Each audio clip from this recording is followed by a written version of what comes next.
नमस्कार रसिक हो. हॉबिडूबिडूच्या या मंचावर आजच्या या विशेष 147व्या महत्त्वाच्या अशा भागात आज आपण संवाद साधणार आहोत कुमारी पालवी विजय जैन हिच्याशी. कुमारी पालवी ही गुजरातच्या अहमदाबाद येथील निर्मल युनिव्हर्सिटीमध्ये प्रॉडक्ट डिझाईनमधील अंतिम वर्षाला ती शिकती आहे. आणि नुकतंच अंतिम वर्षाला शिकत असताना एक नाविन्यपूर्ण असं संशोधन ती आणि तिच्या टीमने अथक परिश्रमातून केलेलं आहे. सगळ्यांच्या जिव्हाळ्याचा विषय आहे बाळ आणि त्याची आई. सुरुवातीचे काही महिने अंगावरचं दूध पिल्यानंतर बाळाच्या आहाराला खरी सुरुवात होते आणि बाळाचं आहारशास्त्र आणि त्याची आई याच्यात एक नकळत नातं निर्माण होतं. परंतु याच्यातला दुवा साधायचा कसा? कारण बाळाच्या शरीराला बाहेरचं ऑब्जेक्टची सवय नाही आणि आहार पहिल्यांदा त्याच्या पोटात तो जाणार आहे. तो देण्याच्या पद्धती त्या बाळाला खेळवत असताना त्याच्याशी रंग गंध त्याची संगती लावत असतानाचं एक नाविन्यपूर्ण असं संशोधन पालवी आणि तिच्या टीमने अतिशय अथक परिश्रमातून तयार केलं. त्या परिश्रमाचीच गाथा आपण तिच्या या संवादातून जाणून घेऊया. नमस्ते पालवीजी. नमस्ते. थँक्यू मला इन्व्हाइट केल्याबद्दल. हो, सर्वप्रथम हॉबिडूबिडूच्या या मंचावर मल्हार कम्युनिकेशनच्या वतीने मी संजय निकुम सगळ्या रसिकांच्या वतीनं पालवीचं या मंचावर स्वागत करतो. थँक्यू. वेलकम. आपण थेट विषयाकडे वळूया. चमका the best Indian product design या कॉम्पिटिशनमध्ये त्यांनी अतिशय प्रावीण्य असं त्या स्पर्धेमध्ये मिळवलं आणि अत्यंत इनोव्हेशनल असं प्रॉडक्ट तिने तयार केलं. पालवी, चमका हे नाव या इनोव्हेशनला कसं देण्यात आलं? त्या नावाची स्टोरी ॲक्च्युली त्या प्रॉडक्टच्या कामाची आणि त्या फंक्शनची आहे. अच्छा. तर जसं त्या फोटोमध्ये दिसत असेल त्या चमच्याला एक लाईट आहे. अच्छा. तर तो चमचा मिडल आहे स्पेसला. हां, तर तो जो चमचा आहे तो चमकतो आणि चमचा त्याच्याच नावाला आम्ही चमका असं केलं. चमकणारा चमचा, चमका. बरोबर असं त्याचं नाव ठेवलं. अच्छा. शायनिंग स्टार झाला. शायनिंग स्टार झाला. अच्छा. लहान बाळाचं आणि प्रकाशाचं नातं आहेच. हो हो, मुळात प्रकाशपुंज किंवा रंग गंध नाद ताल हा लहान बाळाशी बोलतो, संवाद साधतो. नेमका हा धागा पकडून पालवी आणि तिच्या टीमने हा चमका नावाचा प्रकल्प लहान बाळ आणि त्याची आई याच्यातला दुवा म्हणून त्यांनी हा संशोधन प्रकल्प केला. हाच प्रकल्प का निवडावा असं तुम्हाला वाटलं? आम्ही ॲक्च्युली पूर्ण एका बाळाच्या जर्नीबद्दल आम्ही पहिले सगळं बघितलं, रिसर्च केली की एखाद्या मुलाच्या जीवनामध्ये काय काय टप्पे आहेत वेगवेगळे. तो जन्माला आल्यापासून, मग तो भाषा शिकायपासून, त्याचं जेवण चालू होण्यापासनं, शिकण्यापासनं, शाळेत गेल्यावर, कॉलेजमध्ये गेल्यावर, बाहेर पडल्यावर, या अशा सगळ्या गोष्टी आम्ही बघितल्या. तर आमचा फोकस मुलांच्या आजूबाजूला होता, पण नेमकं काय घ्यायचं हे माहीत नव्हतं.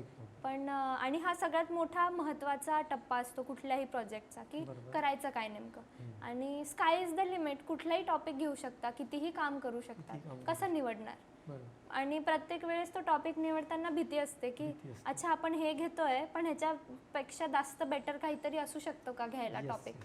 पण तो टॉपिकच असा होता की जो इतका आम्हाला तो स्ट्राईक झाल्यावरती इतका एंगेजिंग वाटला आणि त्याच्याबद्दल कोणी बोलत नाही. खूप छोटीशी गोष्ट आहे, अगदी छोटीशी गोष्ट आहे की लहान बाळाला खाऊ घालताना प्रत्येक घरामध्ये जो गोंधळ होत असतो एक तासासाठीचा की, आणि प्रत्येक वयोगटाच्या बाळाचा गोंधळ वेगळा आहे की एकदम लहान मुलं आहे त्याला खेळणी द्या, थोडं पळायला लागलाय तर तो घरभर पळतोय, सगळीकडे घाण होतीये, सगळीकडे अन्न पडतंय.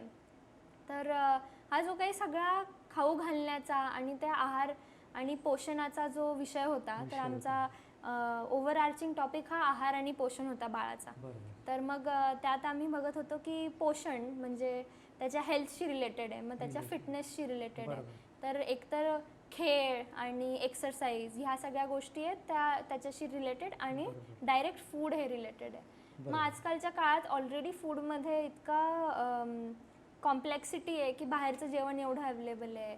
आईस्क्रीम, चॉकलेट, आपण साधं घरचं खाण्याला किती महत्त्व देतो, त्या सगळ्या गोष्टी आहेत. मोठे लोक सुद्धा. तर ते लहान बाळाला लहानपणापासूनच सगळं आहार त्याचा जो आहे तो आपल्यावरतीच डिपेंड करतो. आणि जितका मग अंगी लागणं काय असतं, बाळाला पोषण मूल्य जेवण भेटणं आणि त्याने ते खाणं आणि अंगी लागणं हे सगळ्यात महत्त्वाचा भाग. तर मग आता ह्या सगळ्या ह्याच्यात आम्ही बघितलं की आम्ही ॲज अ प्रॉडक्ट डिझायनर आम्ही कुठे कॉन्ट्रीब्यूट करू शकतो. तर आम्हाला हा जो गॅप होता की जे पण नवीन पेरेंट्स असतात त्यांच्यासाठी तर खूप मोठं गोंधळून जातात पेरेंट्स. आम्ही खूप सारे पहिल्यांदा आई होणाऱ्या ज्या मुली त्यांच्यासाठी तर फारच आणि आता न्यूक्लिअर फॅमिलीज आहे, वेगवेगळे राहतात. असं नाही की आजी आजोबा आहेत घरात, पूर्वी असायचं तसं, ते परंपरागत यायचं नॉलेज. तर मग आता आम्ही खूप सारे इंटरव्ह्यूज केले, लोकांना जाऊन भेटलो आणि मग कळालं की अवघड आहे, सगळ्यांसाठीच अवघड आहे. तर तो गॅप आम्ही बघितला आणि मग हा टॉपिक आमचा निवडला गेला की ह्या एरियामध्ये की आई जेव्हा बाळाला खाऊ घालतीये त्यावेळेसचा जो काही गोंधळ होतोय त्याला आपण सोपं करू शकतो का, त्या बाळासाठी पण आणि त्या आईसाठी. तर ह्याच्यात सगळ्यात चॅलेंजिंग भाग हा असा होता की सोपं करू शकतो का, मग त्याच्यासाठी अवघड काय हे जाणणं महत्त्वाचं होतं. मग आईशी बोलून अवघड काय हे तर आई सांगून देईल, पण बाळ कसं सांगणार की अवघड काय.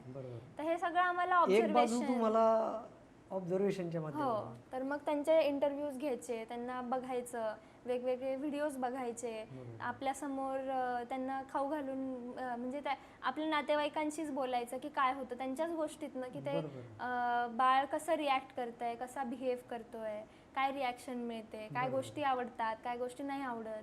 मग आजकालचे पालक फोन हा सगळ्याच गोष्टीचं सोल्युशन झालंय, मोठ्यांसाठी पण लहानांसाठी. तर खात नाहीये तर फोन दाखवा, व्हिडिओ दाखवा आणि मग मध्ये खाऊ घाला.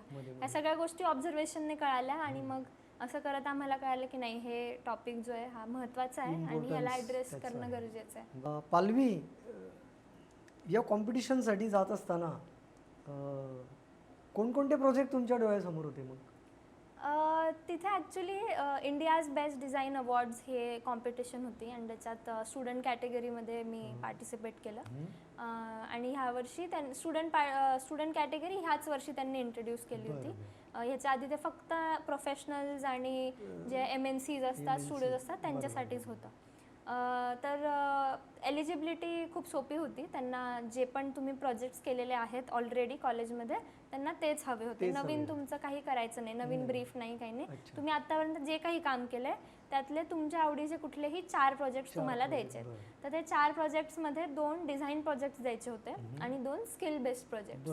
तर डिझाईन प्रोजेक्ट म्हणजे हा एक प्रॉडक्ट, एक आउटकम, डिलिव्हरेबल एक प्रॉडक्ट ॲज अ आउटकम आहे. तर ते डिझाईन प्रोजेक्ट कॅटेगरीमध्ये येतं. आणि स्किल बेस्डमध्ये जे काही स्किल्स आहेत ज्याच्याने हे सगळं घडवता आलं, चित्रकारी झाली, स्कल्प्टिंग झालं, वेगवेगळे स्किल्स झाले. तर मी त्याच्यामध्ये 2 स्कल्पचर्स सबमिट केलेले, जे एक प्लायवूड कार्विंगचं होतं. तर प्लायवूड हे मटेरियल लिनियर आहे, शीट आहे फक्त. तर आणि त्याच्याने हॉलो गोष्टी बनतात, लिनियर गोष्टी बनतात. पण मी खूप सारे प्लायवूड एकत्र जोडून त्याच्यातनं हाताने चिझलने कार्व करून ते एक स्कल्पचर घडवलं होतं. आणि त्याचं ब्युटी अशी होती की प्लायवूडच्या शीट्समध्ये वेगवेगळे रंग आहे. तर ते तुम्ही जसं कार्व करत जातात आतमध्ये वेगवेगळे रंग दिसून येतात, वेगवेगळे टेक्स्चर उठून येतात. तर तो एक स्कल्पचर बनवलं होतं. आणि एक दुसरं स्कल्पचर होतं जे मातीने बनवलेलं होतं. वांग्याचं इन्स्पिरेशन घेऊन फॉर्म्स बनवलेले होते, छोटे छोटे ॲबस्ट्रॅक्ट फॉर्म्स होते. हे 2 स्किल बेस्ड प्रोजेक्ट्स होते. आणि 2 डिझाईन प्रोजेक्ट्समध्ये एक अजून एक बाळांसाठीच म्हणजे कोइन्सिडन्स होता हा की बाळांच्याच कॅटेगरीचे 2 प्रॉडक्ट निघाले. खेळणं होतं एक ज्याचं नाव चॅमी होतं, कमेलियन, सरडा. तर सरड्याचं काय आहे नाविन्य की रंग बदलतो. बरोबर.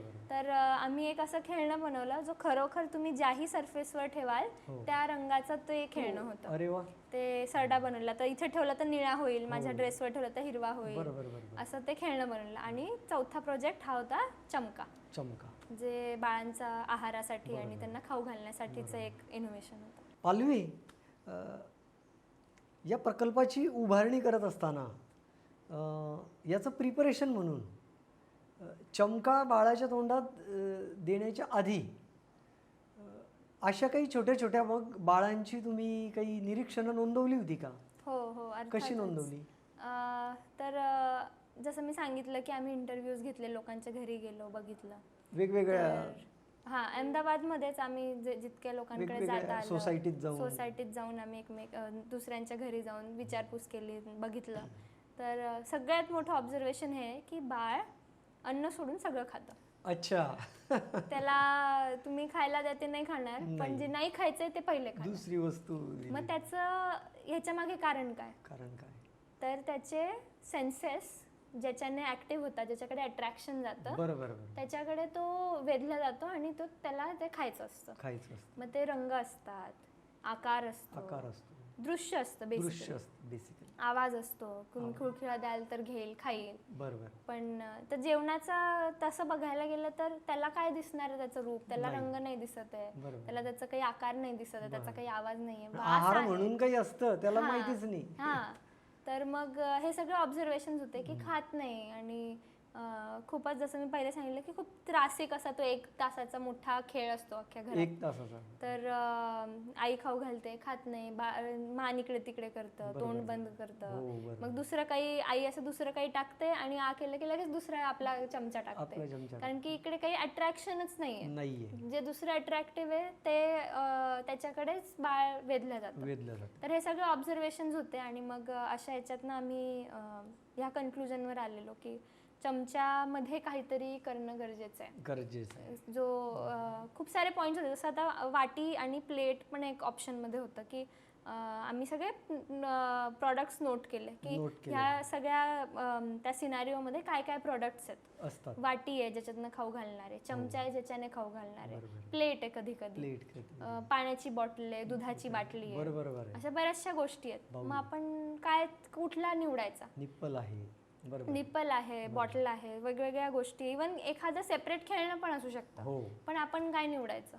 मग त्या ऑब्झर्वेशन्स मधनं कळालं. आता आपण जर बाउल घेतला, त्याला जर आपण अट्रॅक्टिव्ह केला, बाळाला ते जे अट्रॅक्टिव्ह आहे त्याला ते खायचंय, तो बाउल खाईल, सांडेल, घाण होणार, त्याचा अजून पसारा वेगळा होईल, ऑब्जेक्ट नाही खाणार, बाउलला ते काट जो आहे तो बरोबर. तर मग असे वेगवेगळे, तर एकच प्रॉडक्ट आहे जो सरळ बाळाच्या तोंडात आपल्याला न्यायचा आहे, जो चमचा आहे, युनिक. तर मग असं करत आम्ही त्या सोल्युशनवर आलो की नाही, चमच्यामध्ये काहीतरी करणं गरजेचं आहे. पालवी, मग अशी तू म्हटलीस आई आणि बाळ, तो 1 तास जो आहे ना तो क्रायसिस लीड आहे. म्हणजे बाळाला परिपूर्ण आहार देणं हा जो एक टास्क आहे, हा गोल्डन आवर आहे. आणि या गोल्डन आवरमध्येच बाळ काहीतरी त्याच्या पोटात पोषण मूल्य जातं. तर तो 1 तास आईची ही जी गोंधळलेली विमनस्क स्थिती आहे ती स्टेबल होण्यासाठी चमका हा अत्यंत फायदेशीर असा प्रकल्प ठरू शकेल भविष्यामध्ये. याची चाचपणी करण्यासाठी मग तुम्ही काय काय केलं? हा एकदम मजेशीर किस्सा होता की आता चमचा बनला, आमचा प्रोजेक्ट बनला, आणि आता आम्हाला प्रोजेक्टसाठी युजर टेस्टिंग हा सगळ्यात मोठा टप्पा, आता फायनल टप्पा आणि सगळ्यात महत्त्वाचा. कारण की असंही होईल, असंही खूप मोठी पॉसिबिलिटी की आम्ही घेऊन जाऊ पण त्याचा काहीच फरक नाही पडणार, असंही होऊ शकतं. रिझल्ट ओरिएंटेड असणं गरजेचं आहे. तर आम्ही आता नवीन शहरात शिकतोय, लोकांना ओळखत नाही, मग आम्ही आमच्या सोसायटीत खाली जाऊन वॉचमॅनला विचारलं की आम्हाला ह्याचं वयोगट असं आहे की 3 महिने ते 9 महिन्याच्या वयोगटाच्या बाळासाठीचा हा चमचा, जेव्हा आपण 9 महिने, तर ज्या वेळेला बाळ खाणं चालू करतंय तेव्हापासून तर जोपर्यंत तो हाताने नाही खात आहे तोपर्यंत. Between the lines. तर आम्ही विचारपूस केली की आम्हाला आजूबाजूला अजून कोण आहे का.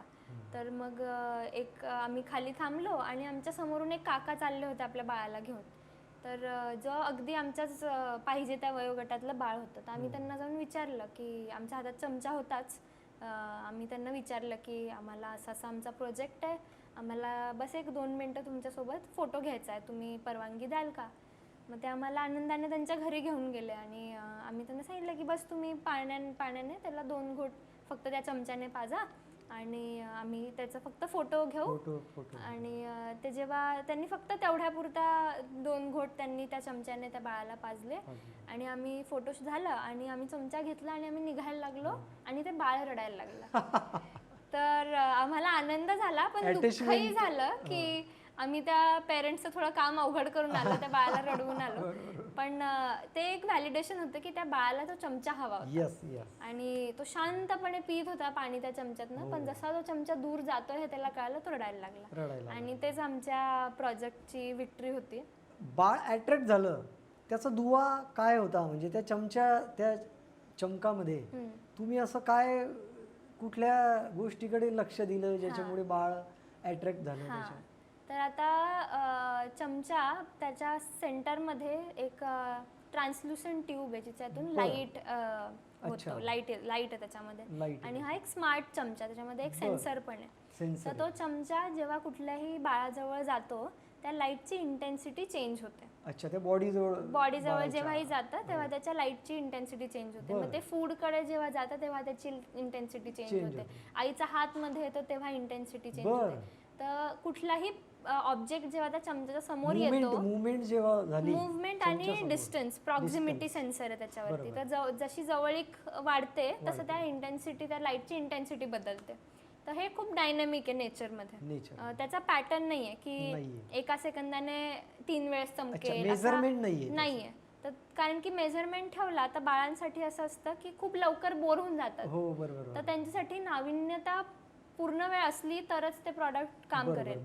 तर कुठला पॅटर्न टाकला त्या बाळाला सवय होणार आणि मग त्याच्यात नंतर काहीच नाविन्य नाही होणार.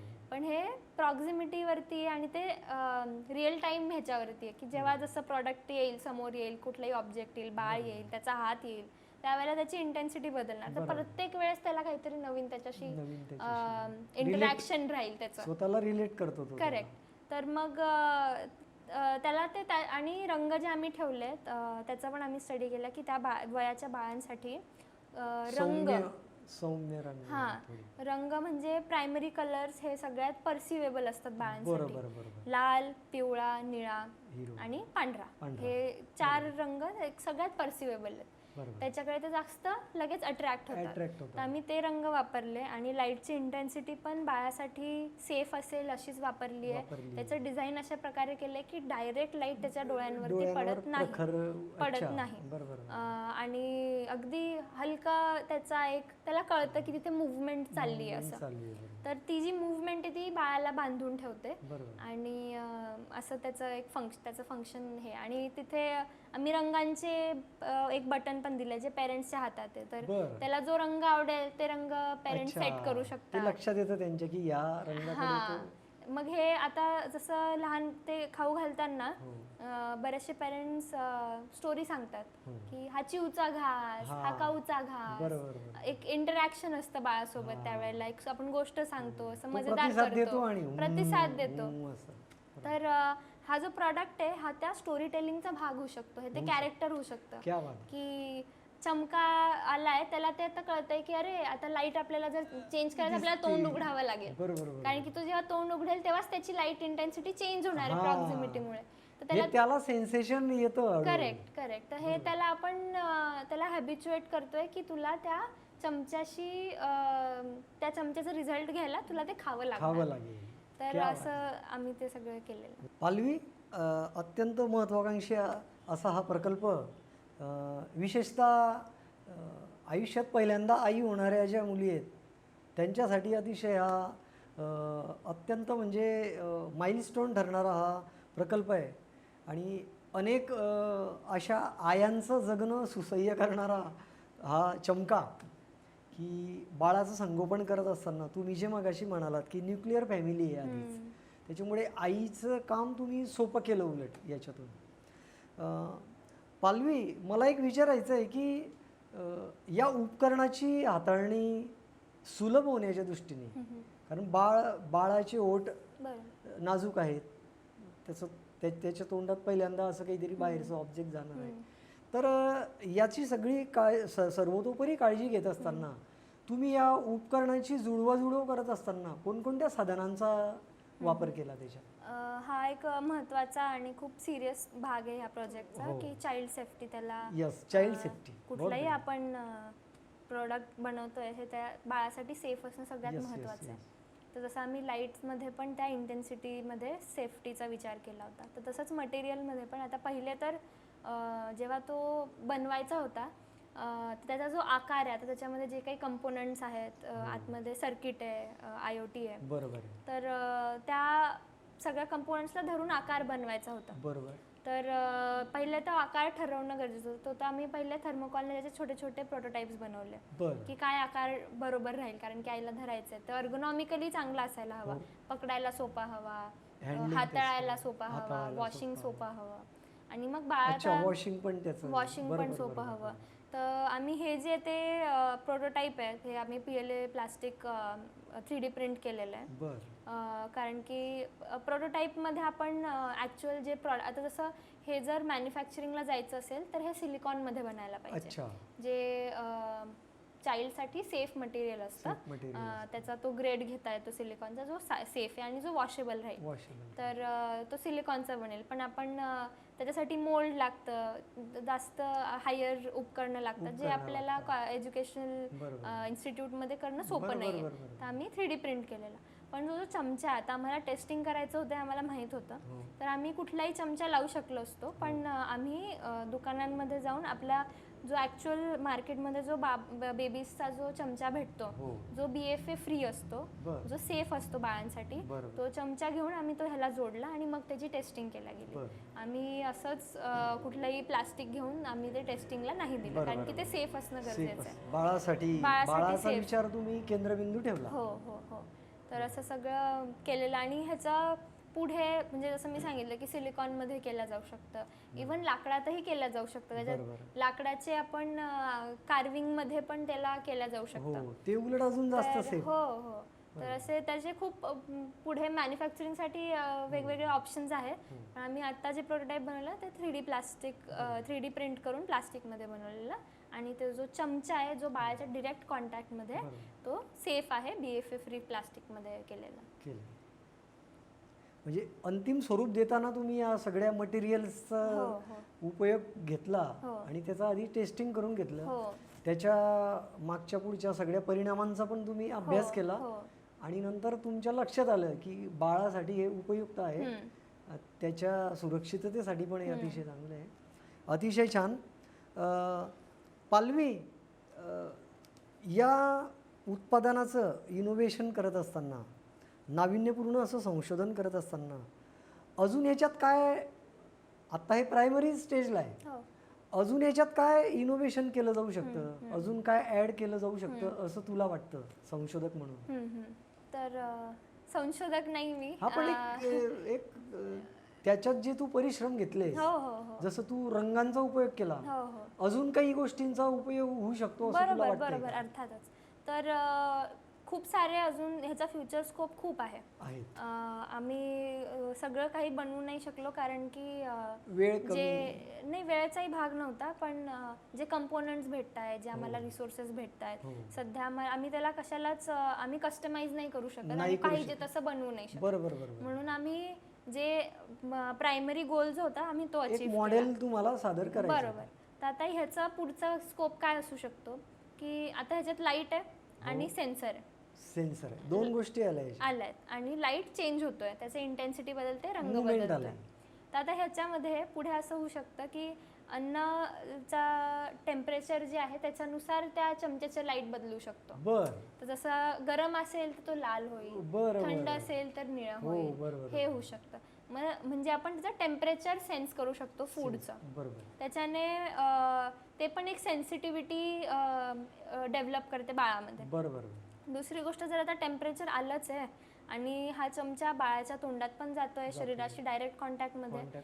म्हणजे इन शॉर्ट हे थर्मोमीटरचं पण काम करू शकतं फ्युचरमध्ये. बरोबर की कारण की त्याच्या बॉडीचं पूर्ण टेम्परेचर डेटा आपल्याला मिळेल. करेक्ट. क्या बात आहे. तर कारण की थर्मोमीटर आपण डॉक्टर येतात किंवा आपणही जेव्हा चेक करतो बाळ आजारी वगैरे, त्यावेळेला अवघड असतं बाळांना. तेच नवीन प्रॉडक्ट आहे ते नाही घेत, ते नाही घेत. पण हा चमचा ऑलरेडी बाळाच्या तोंडात जातोय. तर ह्याच्यात ते आपण टेम्परेचर सेन्सरचा वापर करून त्याचं टेम्परेचर पण आपण सेन्स करू. अजून ध्वनीचा वगैरे काही त्याच्यात? हो अर्थातच वेगवेगळे. आता हे आम्ही एकच सेन्स वरती लक्ष दिलेला. तो जो सेन्स होता व्हिज्युअल सेन्स होता. भविष्यात ऍड होऊ शकतं त्याच्यात? हो. तर आता आम्ही बऱ्याच शक्यतांची पडताळणी. एकदम. तर जसं आम्ही फक्त लाईट वापरला, त्याच्यामध्ये साऊंड वापरल्या जाऊ शकतो. ह्याच्यामध्ये सगळ्या इव्हन ह्याच्यामध्ये वास आणि मुवमेंट, टॅक्टाईल मुवमेंट ते पण केल्या जाऊ शकतं. ह्याच्यात खूप म्हणजे ही फक्त सुरुवात आहे. अजून रूप, रंग, गंध, नाद, सगळे सेन्सेस आपण त्याच्यामध्ये या सगळ्यांनाच प्रतिसाद देतं. म्हणजे बाळाची ग्रोथ अँड डेव्हलपमेंट या सगळ्या 5 गोष्टींपासूनच होते. रसास्वादाला त्याची. पालवी, अतिशय चांगल्या पद्धतीने तू या सगळ्या प्रकल्पाबद्दल आमच्याशी संवाद साधतीयस. शेवटचा प्रश्न आहे, हा जो चमचा आहे किंवा चमका द बेस्ट इंडियन प्रॉडक्ट डिझाईनचं श्रेणीमध्ये हे आलेलं आहे. खचितच त्याच्या जडणघडणीमध्ये तुमची मायक्रो मॅनेजमेंट त्याच्यामध्ये दिसून येते आहे. म्हणजे आईला ते हाताळण्यासाठी सोपं गेलं पाहिजे. बाळाच्या जबड्याचा आकार, त्या उपकरणाची रुंदी, त्याची रंगसंगती, त्याच्यातलं सेन्सर, ह्या सगळ्या आजूबाजूच्या सगळ्या गोष्टींचा तुम्ही त्याच्यात विचार केला. असं म्हटलं होतं की कुठलंही प्रॉडक्ट हे सस्टेनेबल हवं असं म्हटलं जातं. किंबहुना जगभरातून ती डिमांड असते. आणि विशेषतः नवजात बालकाशी संबंधित जर ते प्रॉडक्ट असेल तर ह्या डिमांडला सगळ्यात जास्त महत्त्व आहे. याच्यात सस्टेनेबल असं काय आहे असं तुला सांगता येईल?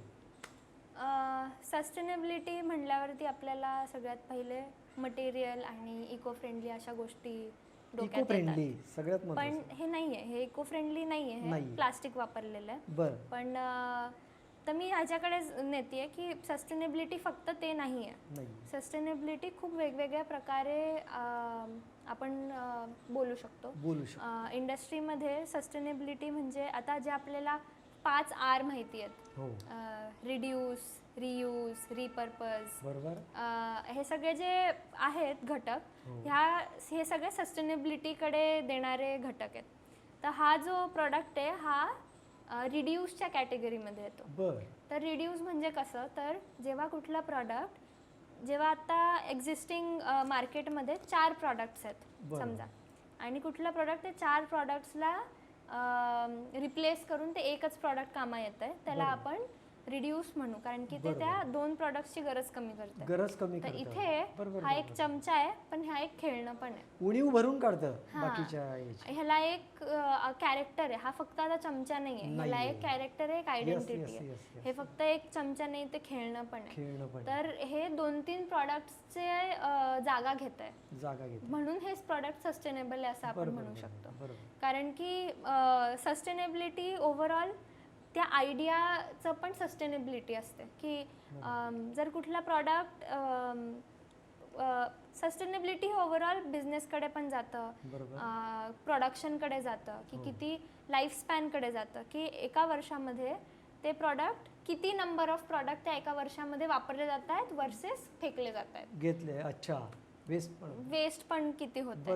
तर हा चमचा जो आहे आता आपल्याला त्याची उपयुक्तता संपते का? हा, तर ती ह्याला एक लॉंग लाईफ आपण दिली आहे. कुठल्याही बाळाचं जे खेळणं आहे, तर जेव्हा आपण खेळणी घ्यायला जातो, दुकानदार विचारतो की काय वयाचं आहे, किती महिन्याचं आहे. कारण की 2ऱ्या महिन्याच्या बाळासाठीचं खेळणं आणि 4थ्या महिन्याच्या बाळासाठीचं खेळणं अतिशय वेगळं. अगदी दर महिन्याला ही टॉय इंडस्ट्री जी आहे त्याच्यामध्ये दर महिन्याचे खेळणी वेगवेगळे आहेत. इतकं मोठं ते मार्केट आहे, इतकं जास्त प्रोडक्शन आहे. पण हा एक चमचा जेव्हा तुम्ही 3 महिन्याचा असताना त्याला देताय आणि बाळांचं असं असतं की एखादं खेळणं त्याचा एकदम जीवलग होतं की एक बाहुली मला अगदी 10 वर्षाची झाल्यावर पण मला तीच बाहुलीशी खेळायची, भावनिक गुंतवणूक असते. बरोबर. तर आपण ही सस्टेनेबिलिटी त्या दृष्टिकोनाने इथे आणलेली आहे की त्याच्यासाठी ते आपण एक भावनिक कनेक्शन तिथे डेव्हलप करतोय, जे त्याला तो 2 वर्षाचा जरी झाला, तो स्वतःच्या हाताने जरी खायला लागला तरी त्याला त्या चमच्याने खायची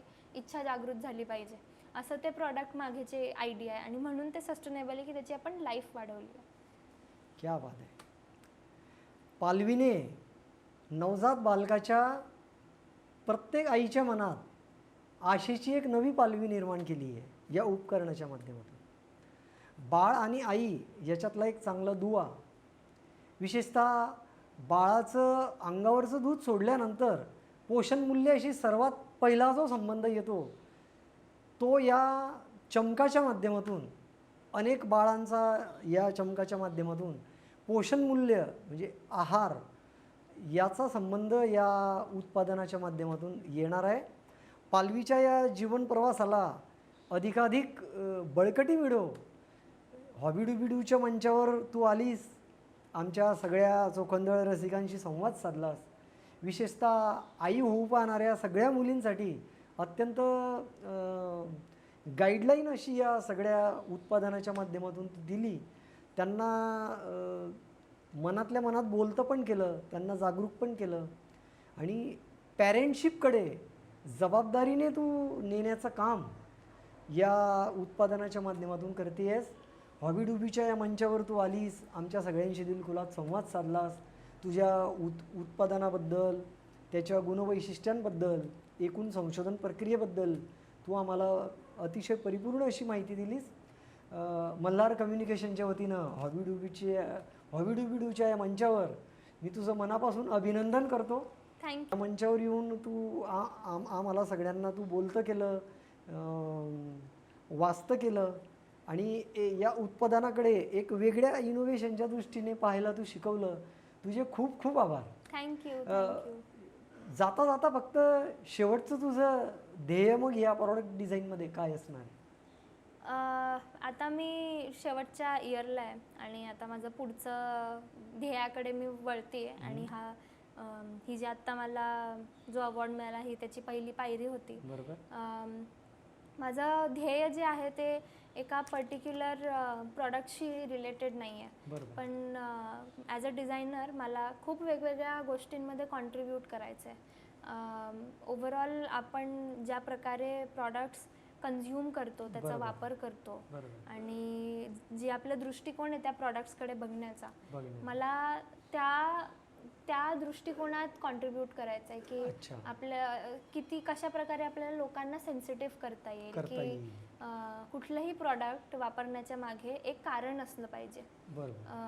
आपण आता सस्टेनेबिलिटी गोल्स खूप प्रमोट केले जात आहेत देशभरात विदेशभरात आणि हे खूप महत्त्वाची गोष्ट आहे की आता प्रोडक्शन्स एवढे वाढले आहेत आणि कन्झम्पशन वाढलं आहे, बऱ्याचशा गोष्टी जागरूकता वाढली आणि ती अजून वाढायला हवी. तर आपला प्रत्येक जसं आता खूप साधं उदाहरण, मला जे प्रॉडक्ट खूप आवडतं एक सायकल, की एक सायकल ही ती इको फ्रेंडली आहे का? तर नाही, त्याच्यात मेटल आहे, प्लास्टिक आहे, भरपूर रबर आहे, पण ती सस्टेनेबिलिटीकडे माणसाला घेऊन जाते. ते सायकलिंग एक हेल्दी घेऊन जाते. तर हे जे असे प्रॉडक्ट्स आहेत, आता त्या प्रॉडक्ट डिझायनरचं काम असं असतं की ती सायकल जितकी चांगली असेल, ती जितकी सोपी असेल वापरायला, ते त्याच्याकडे जितकं अट्रॅक्शन वाढेल लोकांचं, लोक तितकं ते वापरतील. आणि डिझायनरचं काम लोकांना असं वाटतं की वस्तू कशी दिसायला हवी हे माझं काम आहे. नाही, तुम्ही वस्तू कुठली कशी वापराल हे माझं काम आहे. तर शिफ्ट व्हॅल्यूज, युजरच्या व्हॅल्यूज शिफ्ट करता आल्या पाहिजे, हे डिझायनरचं काम आहे. तर मला त्या गोष्टींमध्ये खूप इच्छा आहे की असं मला कॉन्ट्रीब्यूट करायचं आहे की मला असे प्रॉडक्ट्स जे खरंच व्हॅल्युएबल आहे आणि त्याची महत्त्वपूर्ण एक जगाला ज्याची खरंच गरज आहे आता, अशा प्रॉडक्ट्समध्ये मला कॉन्ट्रीब्यूट करायला खूप आवडेल आणि तीच माझं ध्येय आहे. खूपच छान. पालवीच्या सगळ्या जीवन प्रवासाला पुन्हा एकदा मल्हार कम्युनिकेशनच्या वतीने शुभेच्छा. थँक्यू.